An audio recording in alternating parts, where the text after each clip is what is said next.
Hello and welcome. Today we delve into a battle that would redefine the very nature of infantry warfare during the Second World War, the Battle of the Bulge. On December 16, 1944, on the icy slopes of the Shawnee-Eifel Ridge, German soldiers believed they faced an enemy weakened by materialism, less disciplined, and less capable of enduring the brutal cold in combat. Yet within hours, their confidence was shattered by a brutal lesson in modern firepower that would change perceptions forever. Did the Germans truly underestimate the American soldier, thinking he relied on luck and supplies rather than skill? Were their assumptions about American softness and inferiority based on outdated notions of battlefield superiority?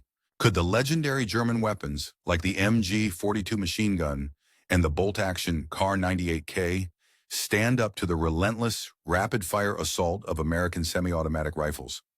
And how did the surprisingly widespread adoption of these weapons, initially dismissed as exaggerated, become a game-changing factor on the battlefield? Most intriguingly, how did this technological leap, an American innovation in that General Patton called the greatest combat implement, shatter the old myths of invincibility and redefine the limits of infantry combat?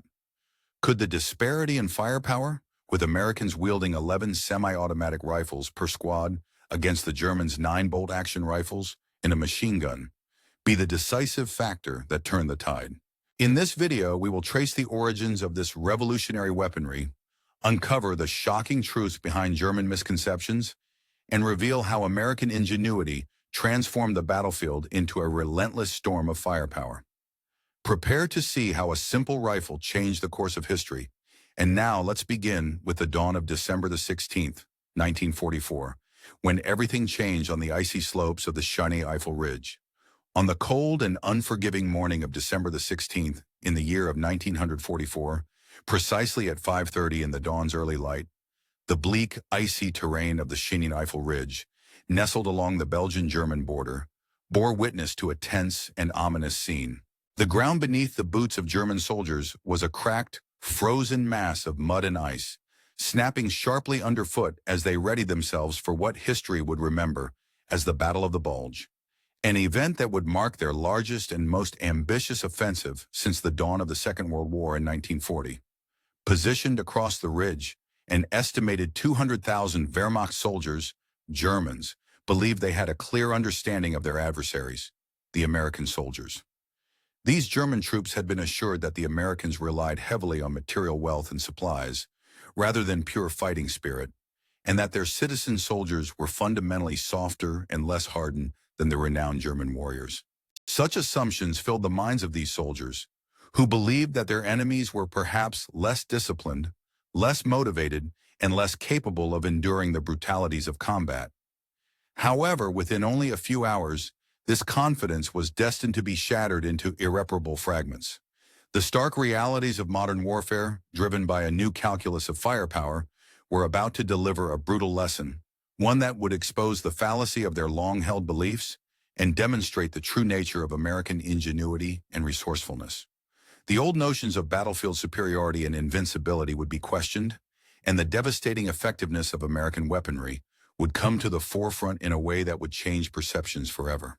At the heart of this transformation was the American infantryman's weaponry, a technological marvel that General George S. Patton, in a letter dated the 26th of January in the year 1945, would describe as the greatest combat implement ever created. This was the legendary M1 Garand semi-automatic rifle, a firearm that fundamentally altered the face of infantry combat. Its presence on the battlefield was a game-changer, rendering the German forces' bolt-action rifles hopelessly outclassed and obsolete in the face of modern firepower. The German soldier of 1944 typically carried the familiar Carabina 98K, a bolt-action rifle that had remained largely unchanged since its inception during the First World War, and traced its lineage directly back to the Musa model of 1998. This rifle required each shot to be followed by a manual operation of the bolt. Lifting the bolt handle, pulling it back to eject the spent cartridge, pushing it forward to chamber a new round, and then locking it into place. This process limited the practical rate of fire, even for an expert marksman, to approximately 15 aimed rounds per minute, a sluggish pace compared to the rapid-fire capabilities of the American semi-automatic rifles. In addition to their rifles, German infantry squads centered around the formidable MG-42 machine gun, a weapon renowned for its exceptional rate of fire, capable of spewing out 1,200 rounds per minute. The rifleman's role was primarily to support and defend the machine gun team, serving as protection and backup, with their KR-98K rifles regarded as secondary weapons. These rifles were used mainly for precise shooting and self-defense rather than sustained combat. This doctrine had served the Germans well across diverse battlefields, from the streets of Warsaw and Paris to the gates of Moscow, establishing a reputation for firepower and tactical discipline. But the Americans had rewritten the rules of infantry warfare in a manner that was revolutionary. Every American soldier was equipped with a semi-automatic rifle, capable of firing up to 8 rounds as swiftly as the trigger could be pulled. Reloading was quick, accomplished in less than 3 seconds by inserting a fresh-end block clip, allowing for continuous fire without the need to manually operate the bolt after each shot. This technological edge created a staggering disparity in firepower between the two armies. While a German squad typically consisted of 1 machine gun and 9 rifles, an American squad boasted 1 machine gun, 1 automatic rifle, and 11 semi-automatic rifles, an overwhelming advantage in both sustained and rapid fire capabilities. The disparity in firepower was not just incremental, but revolutionary, giving American infantry a decisive edge in combat. This technological and tactical breakthrough was not a sudden development. It had begun to reveal itself as early as 1943 during operations in North Africa. However, many German soldiers initially dismissed the reports of the Americans' widespread adoption of semi-automatic rifles, dismissing such claims as exaggerated or misunderstood. After engagements at Kasserine Pass, German officers submitted reports back to Berlin, noting that American forces appeared to be equipped in large numbers with semi-automatic rifles. The German High Command's response to this intelligence was marked by disbelief and misunderstanding. They suggested that the reports might have been confused with the presence of automatic weapons or Thompson submachine guns, and they refused to accept the notion that the Americans, during the early years of their production efforts, Allied forces had only managed to manufacture semi-automatic rifles in limited experimental quantities. Despite this, reports from the North African campaign, diligently recorded and preserved in United States military archives, reveal that German prisoners of war often expressed incredulity when shown the supply figures for these advanced weapons.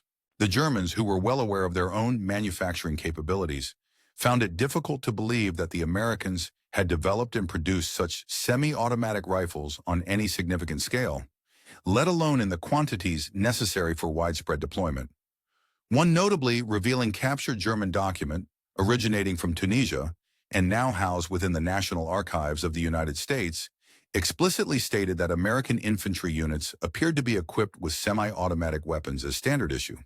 However, the document also acknowledged the impossibility of verifying this claim through direct inspection, as doing so would require an industrial capacity far beyond what the Germans considered feasible at that time. This observation was made precisely on the morning of June 6, 1944, as Allied forces stormed Omaha Beach during the Normandy invasion.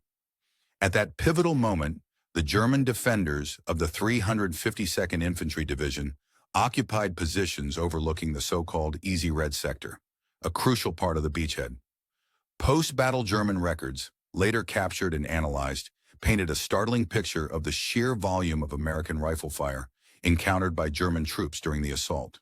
An after-action report from a German unit described the scene vividly.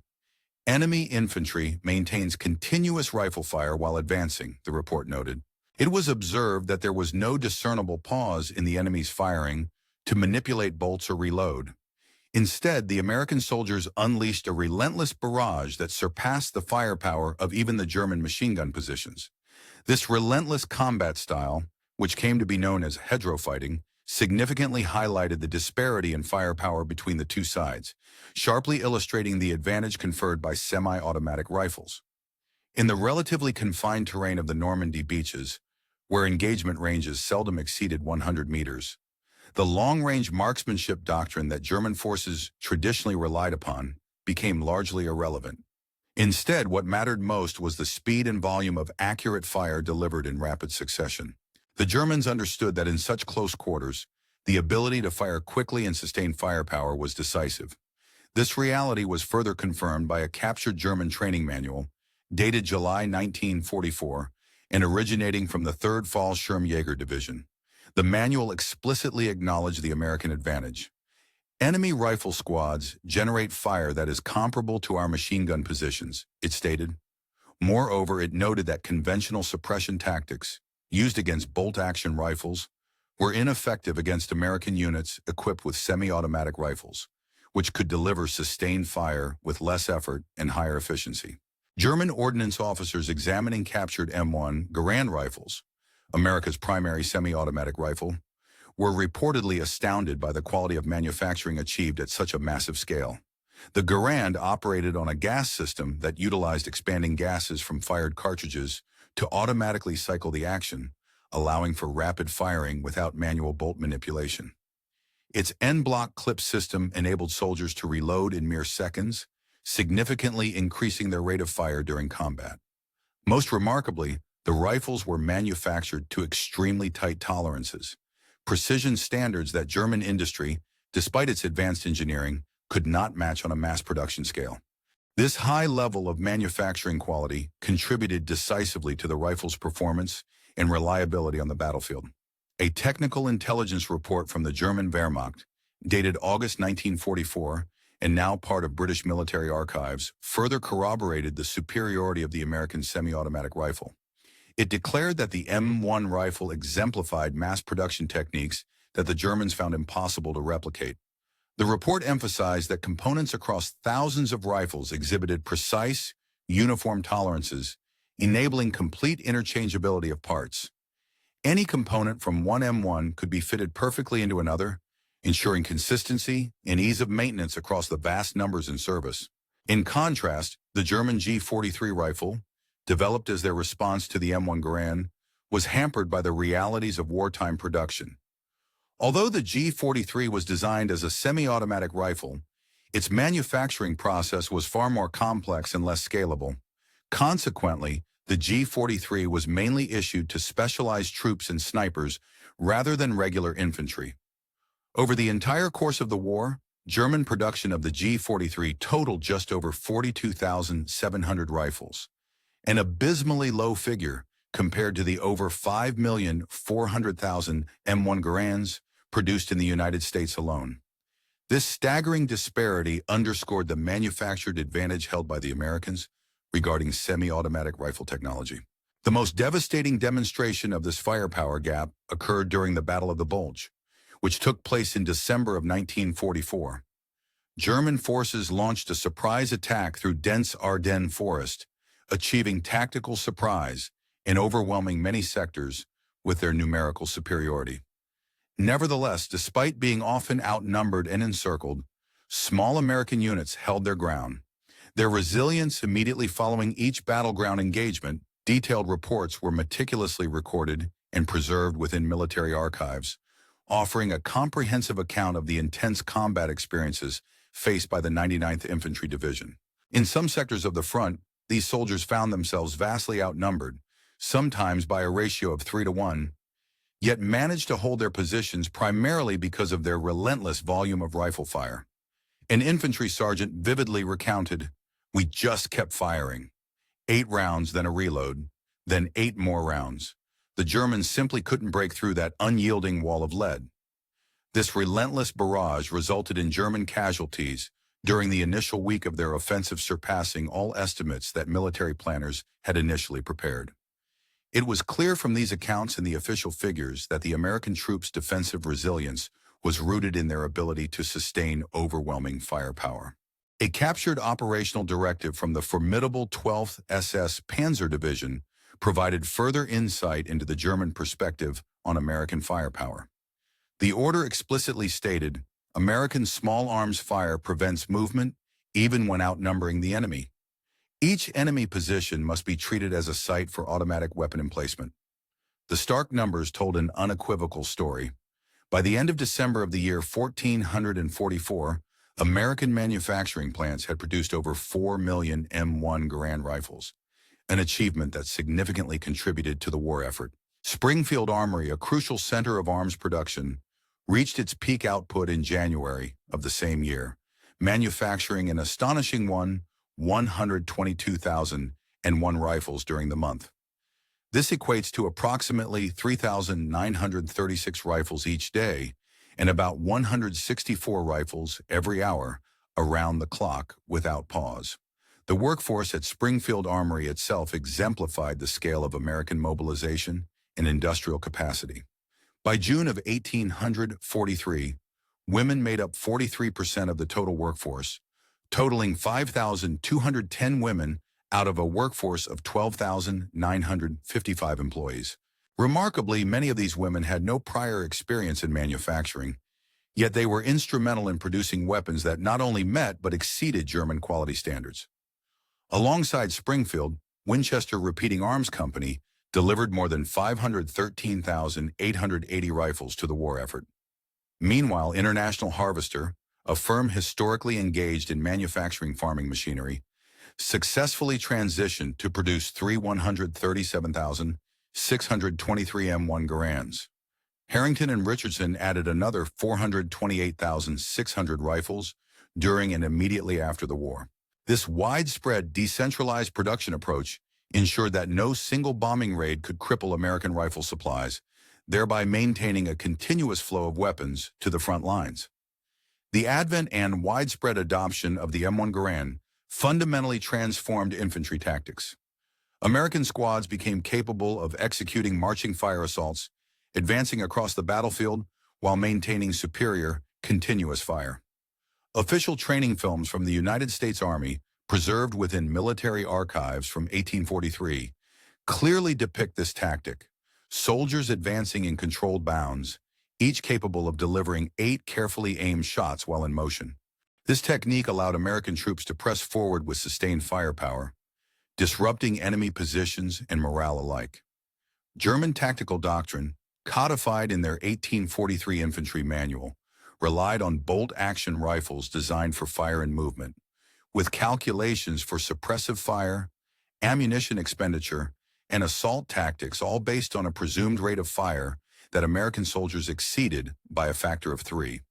The United States Army's Field Manual No. 710, titled Infantry Rifle Company, and published in the year 1844, centered its entire tactical philosophy around the semi-automatic firepower of the M1 rifle. The semi-automatic M1 rifle laid the foundation for modern infantry firepower.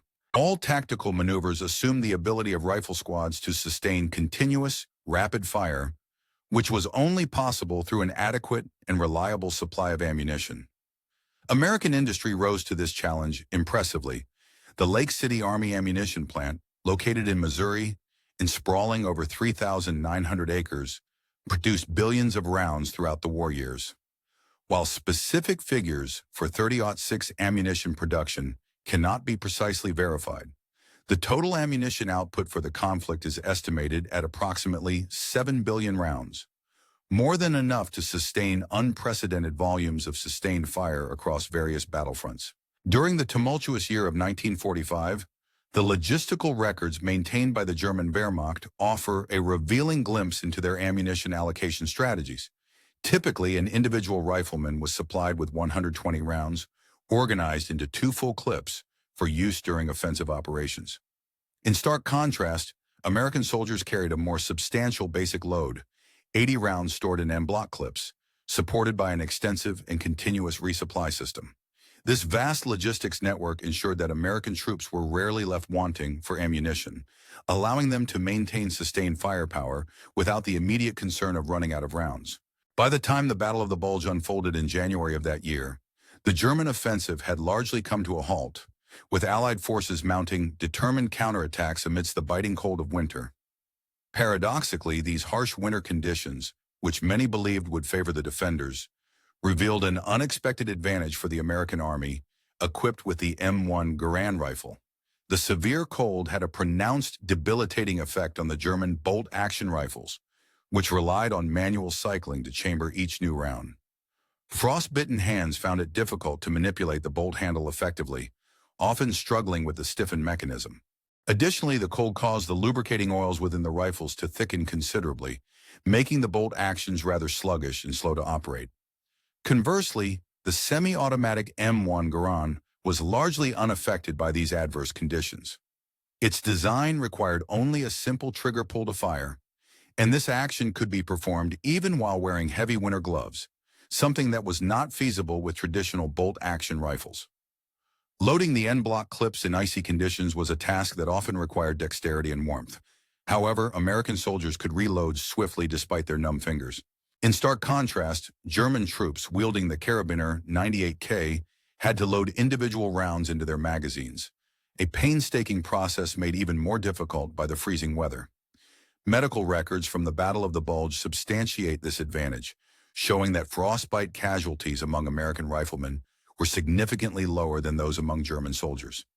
This discrepancy was partly attributed to the American troops' ability to reduce exposure during reloading and firing sequences, thanks to the efficiency of the M1 Garand's design.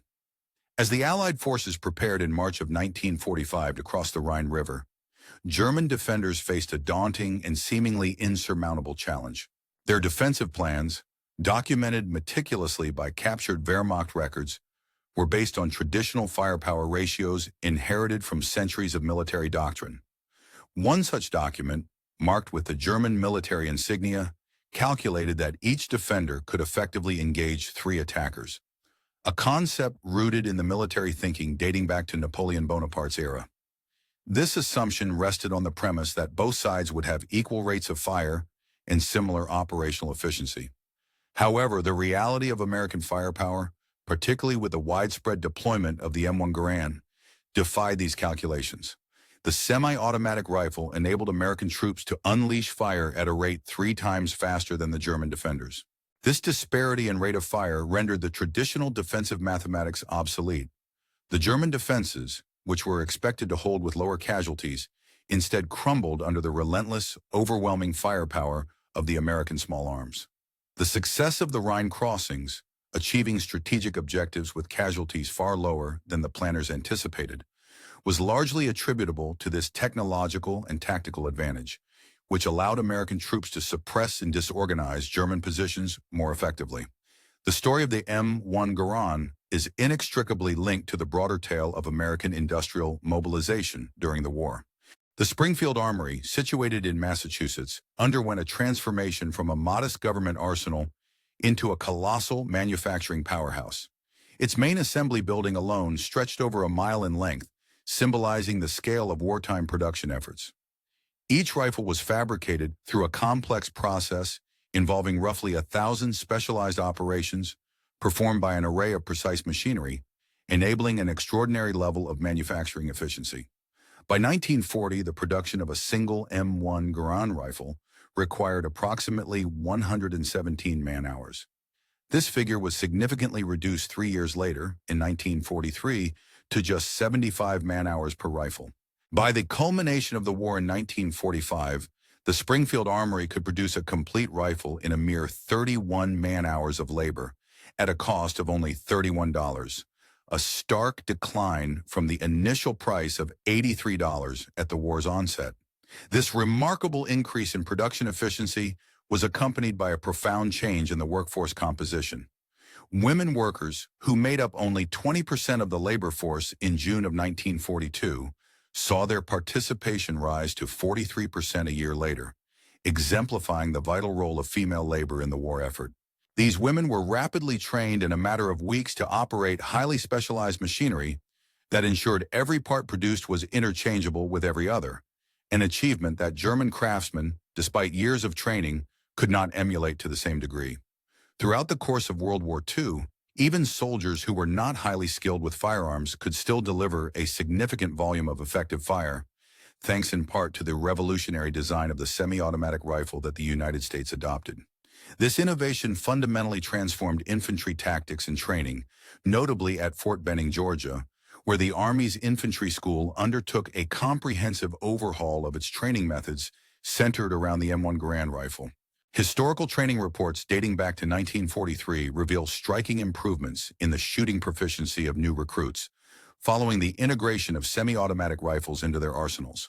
Specifically, the proportion of soldiers achieving the expert qualification rating surged by approximately 40% when compared to the earlier training methods that relied solely on bolt-action rifles. These gains underscored the profound impact of the M1 Garand on individual marksmanship and combat readiness. Even before the Allied landings in Normandy, the effectiveness of the M1 Garand was clearly demonstrated during the Italian campaign. From January to May of 1944, during the intense battles around Monte Cassino, divisions such as the 34th, 36th, and 45th Infantry Divisions faced some of the most elite German paratroopers and mountain warfare units. Conventional military doctrine at the time suggested that bolt-action rifles, which excel in long-range precision, would have the advantage in such rugged, mountainous terrain. Contrary to these expectations, the American forces discovered that in the chaotic and physically demanding environment of mountain combat, the two lay down a high volume of fire was far more critical than pinpoint accuracy. The capacity for soldiers to swiftly engage multiple targets while maneuvering up steep slopes proved to be a decisive factor in their success. Although detailed documentation of the specific use of the M1 Garand during these operations remains limited, it is well established that these divisions were uniformly equipped with the rifle as a standard part of their organizational structure, according to the Table of Organization and Equipment. In stark contrast, German attempts to develop a comparable semi-automatic rifle met with complete failure. The German semi-automatic rifle, known as the G43, was plagued by reliability issues and production difficulties. Official records confirm that only around 42,713 G43 rifles were produced throughout the war, less than 10% of the total number of M1 Garands manufactured by the United States. The manufacturing process for the G43 was extensive and complex. Each rifle required meticulous hand-fitting during assembly, which made consistent quality control impossible under the strained conditions of late-war Germany. Moreover, these rifles demanded specialized maintenance from trained armorers to function properly. When they malfunctioned, which according to German military reports was a frequent occurrence, the rifles became more of a liability than an asset, often turning into costly clubs that could not reliably serve their intended purpose. Allied intelligence and captured German assessments consistently rated the G43 inferior to the M1 Garand in several critical areas: reliability, accuracy, and ease of maintenance. German soldiers, when given the opportunity, often preferred to use captured American M1 Garands over their own semi-automatic rifles, despite strict regulations that prohibited the use of enemy weapons. This preference underscored the superiority of the American design in real-world combat conditions. Further evidence of the M1 Garand's dominance emerged from reports originating in the Pacific Theater. Intelligence channels provided detailed insights into the ongoing battles, revealing that German and Japanese forces, both employing tactics derived from similar doctrinal principles and armed with bolt-action rifles such as the Arisaka, were systematically being overwhelmed by American troops equipped with the M1 Garand. One notable example is the Battle of Eniwetok, fought from February to March of 1945, which coincided with the crossing of the Rhine River. These engagements demonstrated vividly how American soldiers could overcome even fanatical defenders in some of the most challenging terrains through the superior firepower of their individual weapons. The ability to deliver rapid, sustained fire played a crucial role in their success. The reports reaching German commanders through neutral sources painted a bleak picture of their situation, emphasizing the overwhelming firepower advantages enjoyed by the Americans. After the war, interviews conducted by the United States Army Center of Military History provided further compelling testimony about the German reaction to American firepower.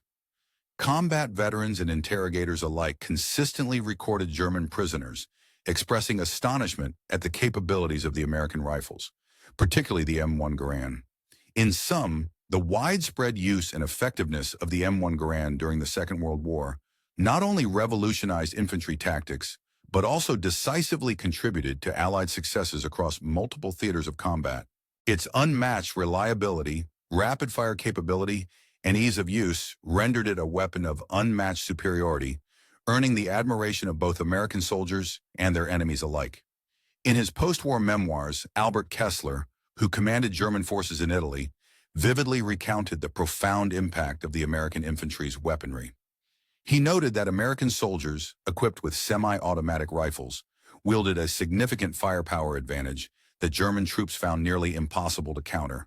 Kessler emphasized that no matter how tactically superior the Germans believed their positions or strategies to be, the practical reality was that each American soldier could rapidly fire 8 rounds from their semi-automatic rifle, whereas German soldiers, relying mainly on bolt-action weapons, could typically deliver only 1 shot per cycle. This stark disparity in firepower fundamentally shifted the dynamics of engagement, rendering traditional tactics ineffective when facing the relentless volume of American automatic or semi-automatic fire. Similarly, during interrogation, General Hasso von Montiel, who played a commanding role during the Battle of the Bulge, provided evidence supporting this assessment. He attested that the introduction and widespread deployment of the American semi-automatic rifle delivered a decisive advantage to their infantry forces. The Germans found it increasingly difficult, if not impossible, to generate enough suppressive fire using their bolt-action rifles to cover troop movements or to pin American soldiers effectively. The crucial factor was the sheer volume of fire that semi-automatic rifles could sustain, enabling American troops to advance with relative confidence and suppress enemy positions more efficiently than before. The comprehensive production figures serve as a stark illustration of this technological and tactical shift. Official records confirm that the United States produced a staggering number of M1 Garand rifles, totaling over 5,468,1,772 units. Of these, Springfield Armory was responsible for manufacturing approximately 4,188,669 rifles. Winchester produced 513,800, and International Harvester contributed 337,623, culminating in the total production figure. In contrast, the German semi-automatic rifle, the G43, saw a comparatively limited output. Verified production data shows that only 42,713 units of all variants of the G43 were manufactured, which, when compared to American production, yields an approximate ratio of 13.6 to 1, and in some calculations, up to 6 to 1 in America's favor. During January of 1944, peak American production at Springfield Armory alone reached nearly 4,036 M1 Garands per day, a rate that was unmatched by German factories. When considering the logistical challenges, the disparity becomes even more evident. German factories combined produced roughly 300 semi-automatic rifles daily, an output nowhere near enough to equip their forces at scale. Supporting millions of M1 Garands alongside the sheer volume of ammunition and spare parts necessary for maintenance demanded an enormous logistical infrastructure. By 1945, American supply lines were delivering approximately 20 million rounds of ammunition each day across European theaters. They also supplied the necessary spare parts to sustain a fleet of around 3 million rifles, along with comprehensive overhaul capabilities maintained at depots. In stark contrast, German logistics, as documented in Wehrmacht quartermaster records, struggled to meet even basic ammunition requirements. The standard allocation allowed each German soldier only 60 rounds for offensive operations, a modest supply compared to the American standard load of 80 rounds per man, with resupply considered unlimited, an essential advantage in prolonged combat scenarios. Economically, the cost efficiency of American weapon production further underscored their advantage. By 1945, a single M1 Garand rifle had cost the U.S. government about $31, a significant reduction from the initial price of $83 at the start of the war, thanks to advances in manufacturing processes and scale economies. Conversely, the German G43 rifle, which cost approximately 350 Reichsmarks, almost 4 times as much when adjusted for purchasing power, proved to be more expensive to produce. Despite this, the G43 was less reliable and more difficult to maintain than the M1 Garand, which contributed to the U.S. military's logistical superiority. The American factory's ability to produce these rifles was made possible by investing heavily in specialized machinery that, although requiring substantial initial capital, drastically reduced the cost per unit over time.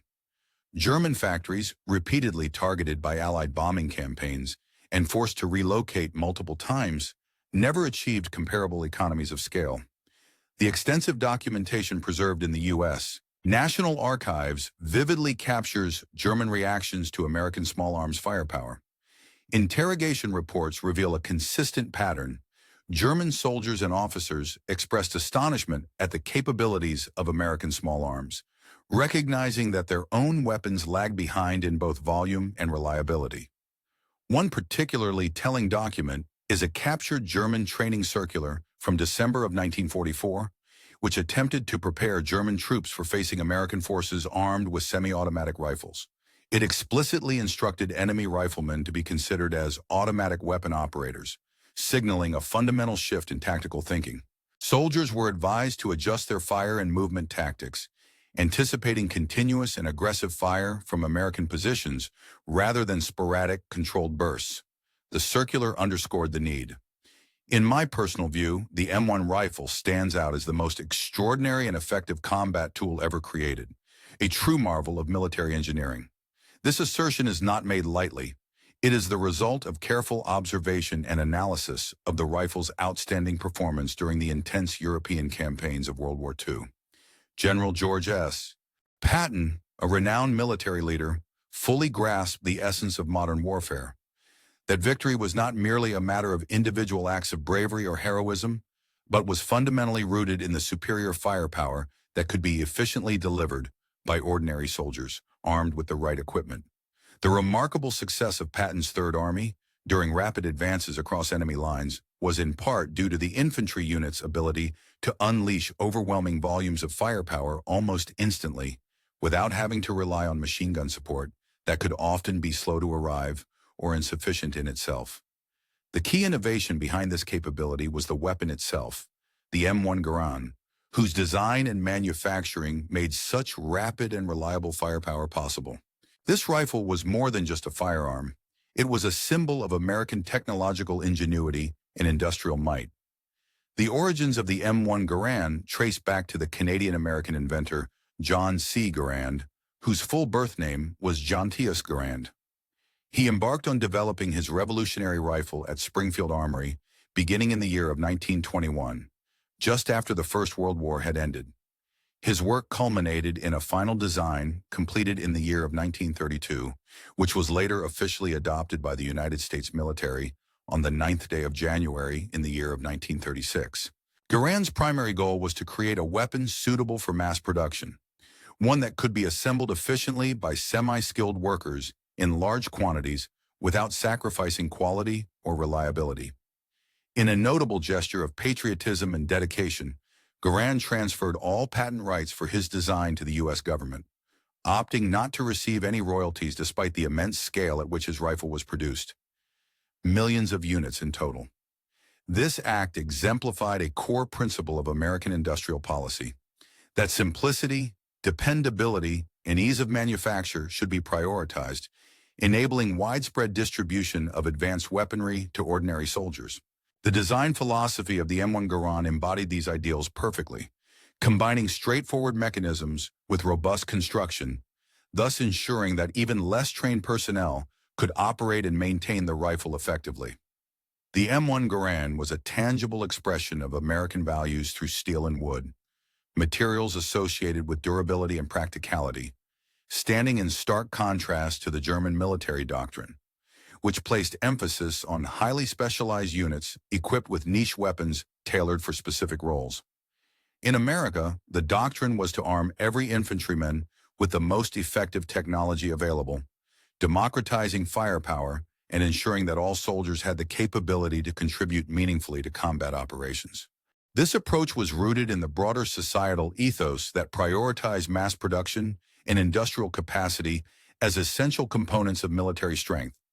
The impact of this democratization of firepower was profound.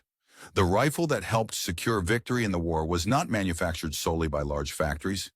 It was assembled by housewives, teenagers, and other everyday civilians in factories across the nation, embodying the spirit of an arsenal of democracy. These rifles were carried into battle by citizen soldiers, illustrating how American society integrated industrial prowess into its military strategy. The superiority of the M1 Garand transcended tactical firefights.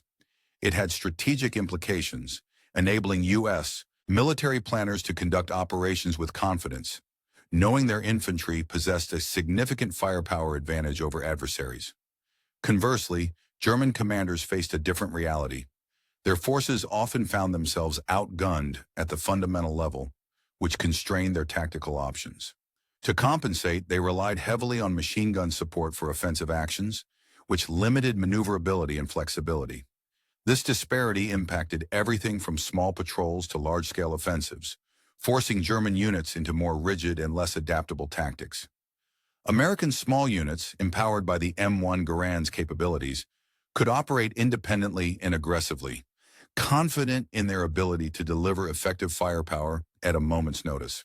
Military historians have consistently recognized the M1 Garand as a decisive element in the Allied victory.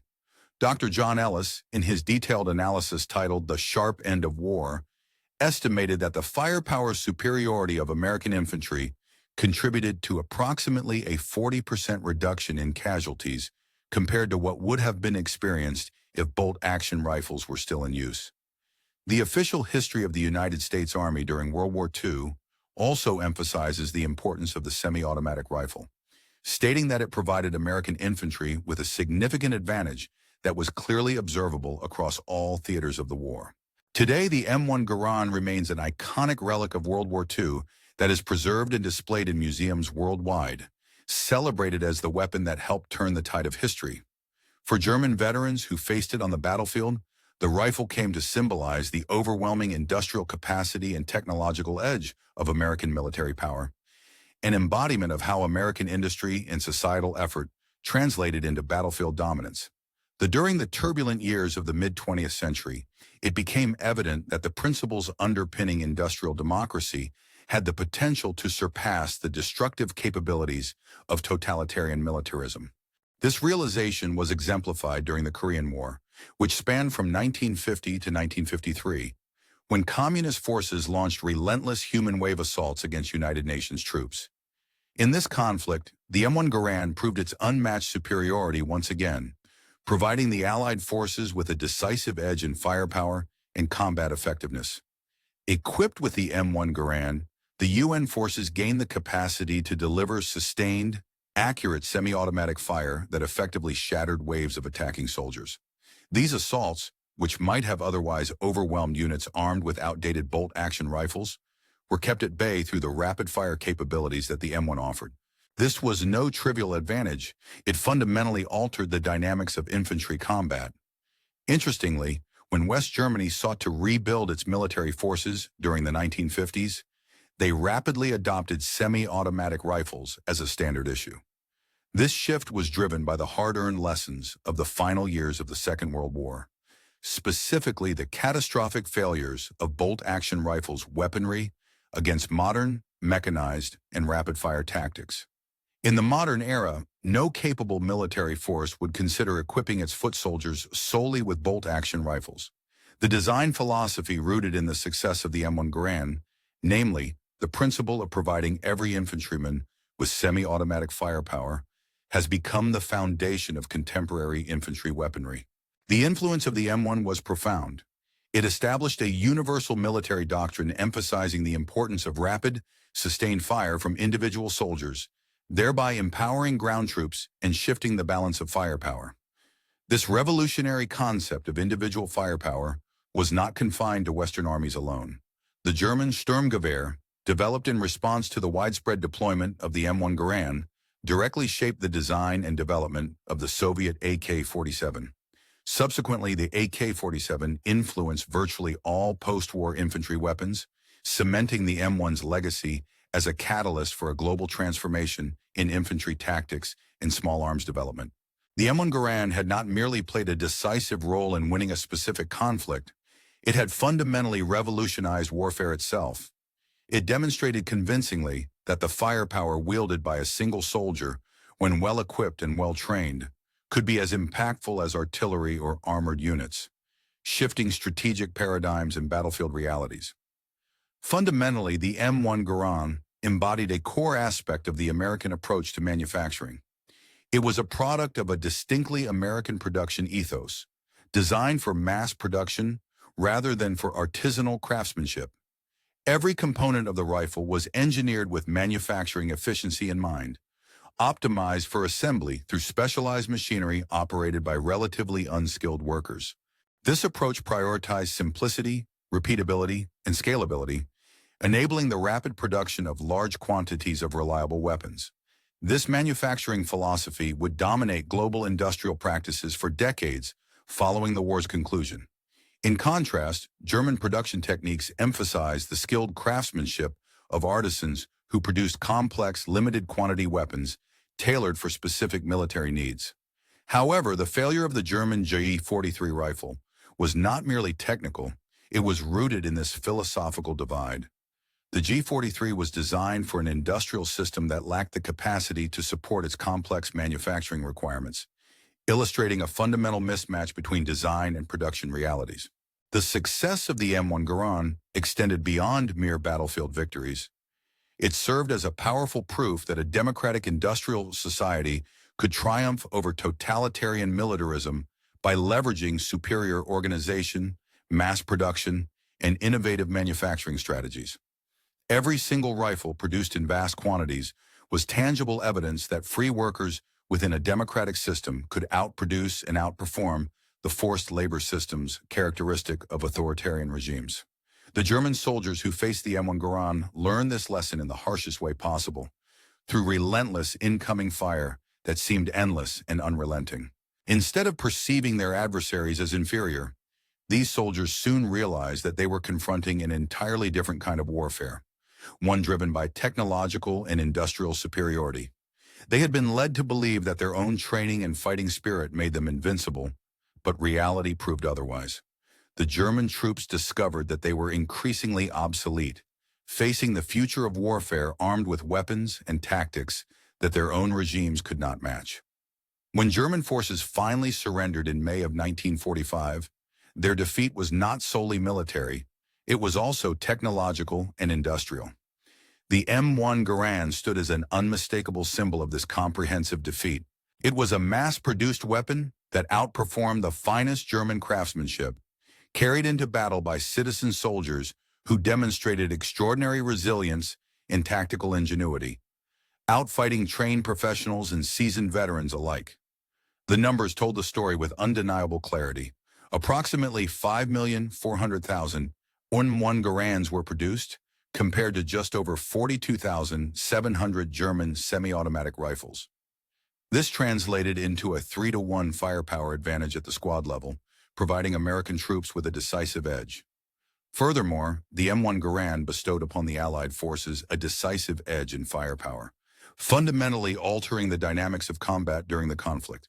To the German soldiers who faced it across the battlefield, their trusty CAR-98K rifles seemed increasingly inadequate, leaving them outgunned in virtually every engagement. The M1 Garand, as General Patton famously proclaimed, was not merely a weapon, but arguably the greatest battlefield implement ever conceived and crafted. Its victory in the war was not achieved through finesse or meticulous precision alone. Rather, it was secured through the sheer overwhelming volume of firepower that millions of these rifles, produced by the unparalleled machinery of democratic industry, could deliver. For the German troops confronting this powerful weapon, the appearance of the M1 Garand was more than just a tactical surprise. It became a symbol, a stark and undeniable indication that their long-held beliefs about racial superiority, military tradition, and the invincibility of their warrior spirit might be fundamentally flawed. The presence of this rifle proved that a nation built on industrial capacity, democratic organization, and the collective efforts of its citizens could, in fact, overcome the most professional and formidable military forces in the world. The rifle that played such a pivotal role in securing victory demonstrated a profound truth, that free societies, with their capacity for rapid mass production and organized effort, could outmatch totalitarian regimes, no matter how disciplined or ideologically motivated. Through the simplicity of 8-round clips and the efficiency of semi-automatic firing, The United States showcased the superiority of its democratic principles over the oppressive tenets of fascism. The German soldiers, who resented the relentless, almost mechanical ping of the Garand's ejection clips, an unmistakable sound echoing across the battlefield, were in reality compelled to acknowledge a deeper truth. Their frustration was a form of recognition that they had been fighting the wrong enemy with the wrong tools, based on flawed assumptions about superiority and invincibility. The M1 Garand, fire after fire, taught them that modern warfare was increasingly dominated not by individual heroism or traditional valor, but by industrial might and technological innovation.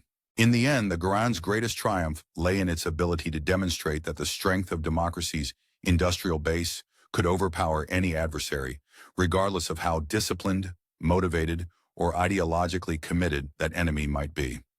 The relentless sound of its ejecting clips was, in essence, a symphony of modern industrial power, a reminder of the profound shift in warfare dynamics.